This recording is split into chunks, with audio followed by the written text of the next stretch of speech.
Halo pemirsa, jumpa lagi dalam Ruang Bincang PUPR TV bersama saya Amanda Dasro. Nah, kali ini nih pemirsa kita akan ngobrol-ngobrol nih dengan Direktur Prasarana Strategis Direktorat Jenderal Cipta Karya Bapak Iwan Supriyanto. Kita akan ngepoin kerjaannya Direktorat Jenderal Cipta Karya itu apa aja sih dan apa aja nih sekarang target-target terdekatnya yang akan dilakukan.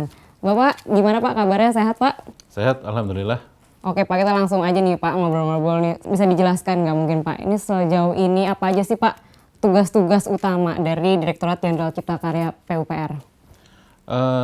Baik, jadi secara garis besar tugas Direktorat Jenderal Cipta Karya ini terkait dengan infrastruktur permukiman.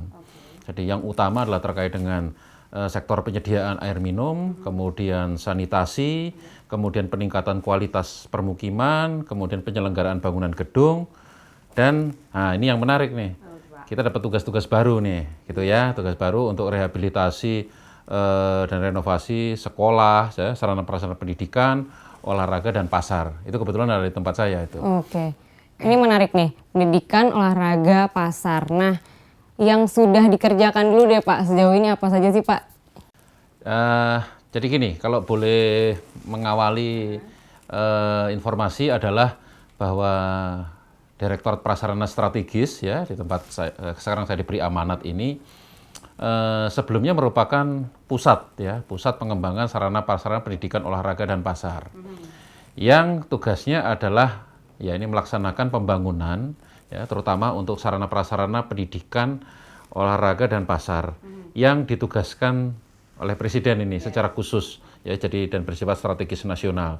Jadi kita ngerehab sekolah, madrasah, kemudian melanjutkan pembangunan perguruan tinggi negeri ya gedung-gedung perguruan tinggi negeri dan PT KIN yang tidak terselesaikan ya di beberapa tahun yang lalu. Itu yang menjadi tugas kita. Oke. Nah, tadi kan sebelumnya Bapak juga bilang kalau ini bekerja di bidang sektor olahraga juga nih Pak. Nah, mungkin bisa diceritakan nih, kita masih tersisa nih Pak, euforia kemarin kesuksesan Asian Games. Mungkin bisa diceritakan Pak, kemarin apa saja sih yang dilakukan untuk berkontribusi dalam kesuksesan Asian Games kemarin itu Pak? Ya kemarin Direktorat Jenderal Cipta Karya memang di tahun 2015, 2016, 2017 sampai dengan sebelum Asian Games kami mendapat tugas untuk merenovasi sarana prasarana untuk kesiapan event besar ya Asian Games ini.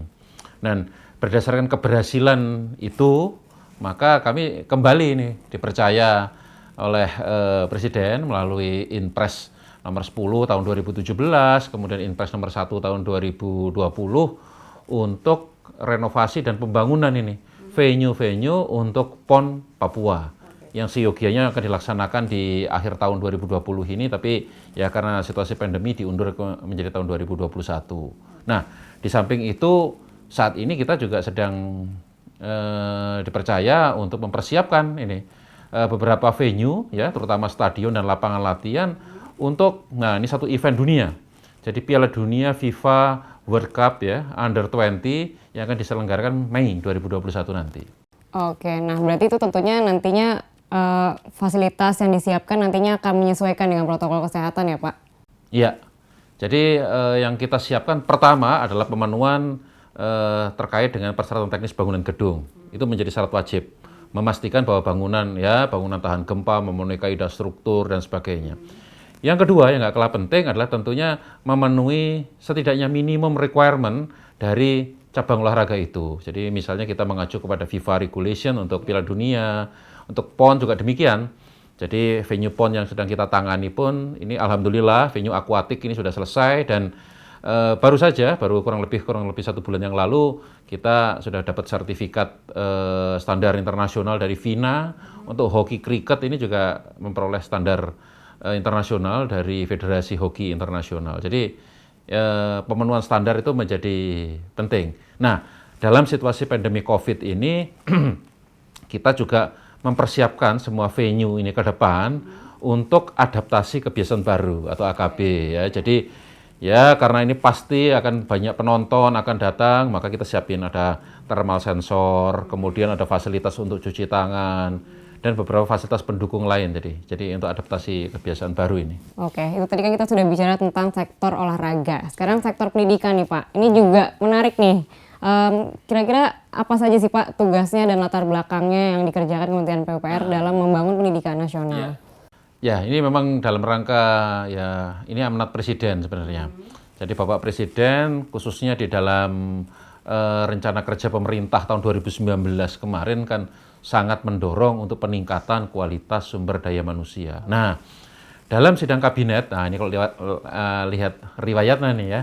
Jadi sidang kabinet 18 Juli tahun 2018 yang lalu di Bogor, pada saat itu Bapak Presiden memutuskan bahwa Kementerian Pendidikan dan Kebudayaan, kemudian Kementerian Riset dan Dikti, nah sekarang kalau sudah melebur menjadi Kebudayaan, Menteri Pendidikan dan Kebudayaan, kemudian Kementerian Agama yang menyelenggarakan kegiatan belajar mengajar atau pendidikan agar lebih fokus kepada peningkatan kualitas sumber daya manusia. Dan urusan sarana prasarana pendidikan tersebut diserahkan ke PUPR. Oke, jadi tujuannya supaya setiap lembaga itu bisa fokus dengan tugasnya masing-masing ya Pak? Sehingga mereka tidak fokus terkait dengan peningkatan sarana prasarana, bangun atau rehab fasilitas itu, yang bukan kompetensinya. Ya, Pak. Nah, sejauh ini nih Pak, proyek-proyek pendidikan yang sedang dikelola itu di mana saja Pak? Jadi gini, kalau bicara di sektor pendidikan ini ada empat kelompok yang kita tangani.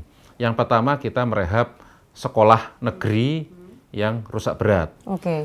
Difokuskan ke daerah yang 3T, yang terluar, terdepan, dan di daerah yang terpinggirkan. Ini fokus utama. Itu ada beberapa daerah di Indonesia. Jadi yang di pulau terpencil gitu ya, ada di Natuna, kemudian di daerah perbatasan ya, di perbatasan Kalimantan Utara dan sebagainya. Kemudian madrasah, ini juga madrasah negeri yang kita tangani, terutama yang rusak berat, karena madrasah ini kan mayoritas belum standar gitu ya. Kemudian dua yang lain ini terkait dengan banyaknya bangunan gedung di perguruan tinggi khususnya yang negeri, baik itu perguruan tinggi negeri maupun perguruan tinggi keagamaan Islam terutama, yang kayak IAIN, UIN, yang membangun tapi tidak selesai. Nah, itu menjadi cukup banyak bangunan, dan ini menjadi atensi juga dari Komisi Pemberantasan Korupsi, bahwa aset-aset yang dibangun tapi tidak terselesaikan ini kan tidak memperoleh nilai manfaat. Nah, untuk itu ditugaskan kepada PUPR untuk menyelesaikan itu semua. Jadi artinya ketika investasi misalnya sarana prasarana pendidikan itu kita bangun, maka kita juga mendorong ya teman-teman dari Bina Marga atau sektor-sektor yang lain untuk mempersiapkan itu.